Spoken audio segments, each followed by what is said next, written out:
Let's stop pretending everything's fine. The truth isn't hiding, it's right in front of us, flashing red. The numbers aren't whispering anymore, they're screaming. Retail sales in America have collapsed for the first time in over 2 years, down nearly 1% in both January and May 2025. At the same time, credit card balances have surged to a record $1.2 trillion, with delinquencies now at their highest level since 2012. These aren't random figures, they're symptoms of a system quietly running out of air.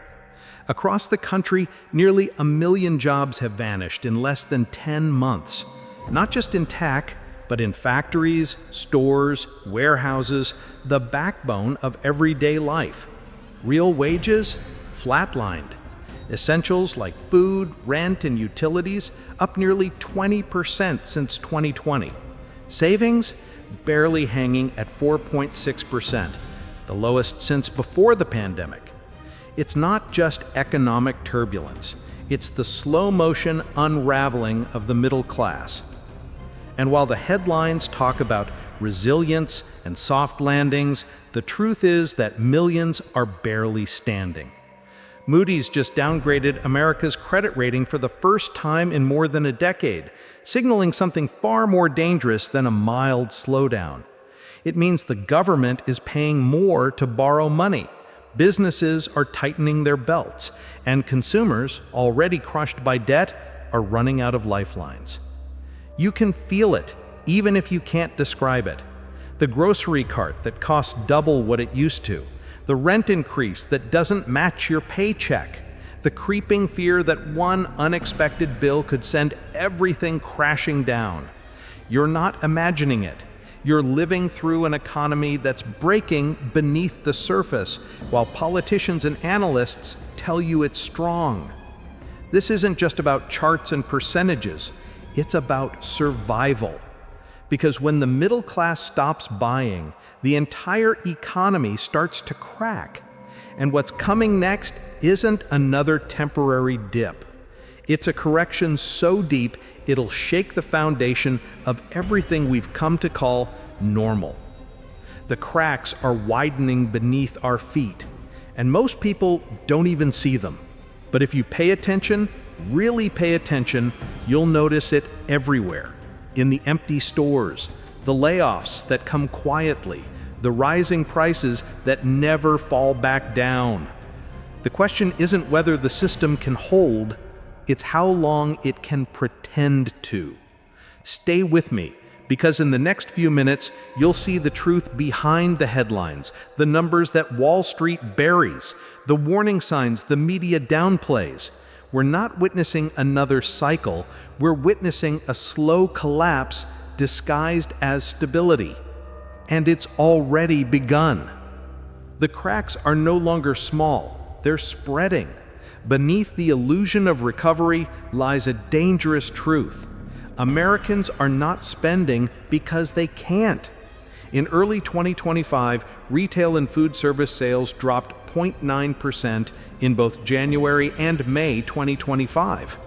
That may sound small, but in a $7 trillion consumer... On paper, retail sales appear up 4.8% year over year, but that number hides the rot beneath. The only real growth is happening online, non-store retailers up 10%. Meanwhile, physical stores, small businesses, and local chains are bleeding out. Malls are ghost towns. Shelves are stocked, but customers are gone. The spending engine of America, once the envy of the world, is stalling. Morgan Stanley warns that consumer spending growth is expected to collapse from 5.7% in 2024 to just 3.7% in 2025. By 2026, it could hit near 1%. In plain terms, people aren't buying, they're surviving. And when spending stops, jobs disappear. Through September 2025, nearly 950,000 Americans lost their jobs, the highest total since the pandemic. It's not just Silicon Valley, it's retail, manufacturing, transportation, even government offices. Nearly 300,000 federal employees were cut by mid-year. This isn't just corporate downsizing, it's the slow dismantling of economic stability. Every layoff starts a chain reaction. One person loses income, then they stop spending. The store loses revenue, the supplier cuts hours, the landlord misses payments. And just like that, the dominoes start to fall. The system depends on motion, and right now, everything is slowing down. Behind the scenes, credit is cracking. Delinquencies on credit cards and auto loans are climbing faster than forecasts predicted. Subprime lenders, those who lend to people already struggling, are defaulting at alarming rates. J.P. Morgan's Jamie Dimon calls them the cockroaches in the system, a warning that small failures often reveal much larger ones. Once credit starts tightening, the pain ripples everywhere. Banks pull back, mortgages get harder to approve, small businesses can't borrow to restock, and consumers who once relied on credit cards to get by are suddenly cut off. This isn't just a slowdown, it's a financial suffocation. And yet you won't hear this on the evening news.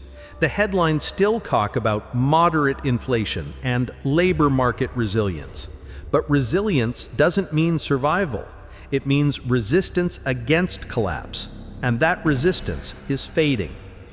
You can already feel it in the real world, in shuttered storefronts, in hiring freezes, in the quiet panic of people who once felt safe in their jobs, but now whisper about layoffs in break rooms. The spending stopped, and the heartbeat of the economy is slowing down. The question now isn't if the wake-up call comes, it's who will be ready when it does. The storm isn't just economic, it's psychological. For the first time in decades, the American dream feels like a mirage. Families who once believed in hard work and stability now find themselves juggling multiple jobs just to afford groceries. According to the latest census data, nearly 61% of U.S. households report living paycheck to paycheck. Even among those earning over $100,000 a year, almost half admit they have no savings left. The middle class, the foundation of America, is eroding in silence. Prices have come down on paper, but not in reality. A gallon of milk, a dozen eggs, a basic grocery trip, everything costs more than it did before 2020. Inflation may be cooling, but wages aren't keeping pace. The illusion of control is slipping. Americans aren't upgrading their lives anymore, they're just trying not to fall behind. Housing is the clearest sign of collapse. Mortgage rates are stuck above 7%, pricing out millions of first-time buyers. Renters aren't safe either. Median rents remain 25% higher than pre-pandemic levels. In cities like Phoenix, Austin, and Miami, average families spend more than 40% of their income just to keep a roof overhead. Home ownership, once the cornerstone of prosperity, is now a fading dream for an entire generation. Debt has become the silent addiction of survival. Credit card balances just crossed $1.3 trillion, the highest in history. People aren't borrowing to live better, they're borrowing to live at all. And the cruel twist, interest rates are at their highest in 2 decades. Every month, more Americans sink beneath the weight of compounding debt, while banks quietly record record profits. But while ordinary citizens drown, the wealthy are preparing. Corporations are hoarding cash. Hedge funds are buying farmland, energy assets, and even entire neighborhoods, betting that the middle class will rent forever. The top 1% now control more than 32% of the nation's wealth, while the bottom half owns just 2.5%. The disparity isn't an accident, it's a design. The very policies meant to stabilize the economy, low interest rates, corporate bailouts, quantitative easing, were lifelines for the elite. Each crisis made them stronger. Each recovery left everyone else weaker. Yet beneath this growing despair lies a quiet anger. Across the nation, small communities are pushing back. Local farmers markets thriving again. People abandoning cities for self-sufficiency, independent creators building income streams outside corporate systems. It's small, but it's spreading. Still, the question remains, can resilience outpace collapse? Because the signs are everywhere: shuttered factories, boarded-up malls, rising crime in once safe suburbs. The fabric that held this nation together is stretching thin, and no politician or press release can stitch it back. The American people have been here before, on the brink of something uncertain. But this time feels different. This isn't just about money, it's about faith. Faith in the system, in fairness, in the promise that effort will be rewarded. That faith is breaking. And once faith collapses, economies follow. But sometimes collapse isn't the end, it's a reset. Every empire that ever fell believed it was invincible until the moment the foundation gave way. America is standing at that edge now, staring into a mirror it can't look away from. The reflection is clear: a nation divided by wealth, wounded by distrust, and haunted. Yet in the ruins of every downfall, there's always a spark. History shows that real change doesn't begin in the White House or on Wall Street. It begins with the people who have nothing left to lose. Across the country, that spark is catching. From small towns in Ohio to the streets of Detroit and Dallas, a new kind of American spirit is awakening, one that isn't waiting for help, it's rebuilding from the ground up. Farmers are turning abandoned land into food co-ops. Former factory workers are learning new trades online, creating digital businesses from their garages. Communities are forming local currencies, trading skills instead of dollars. What started as survival is evolving into quiet revolution, a refusal to play by a system that no longer plays fair. Meanwhile, the world is watching. Global powers are shifting, alliances are fraying, and for the first time in modern history, the dollar's dominance is being challenged. China, Russia, and a coalition of emerging economies are pushing new trade systems that sidestep the US entirely.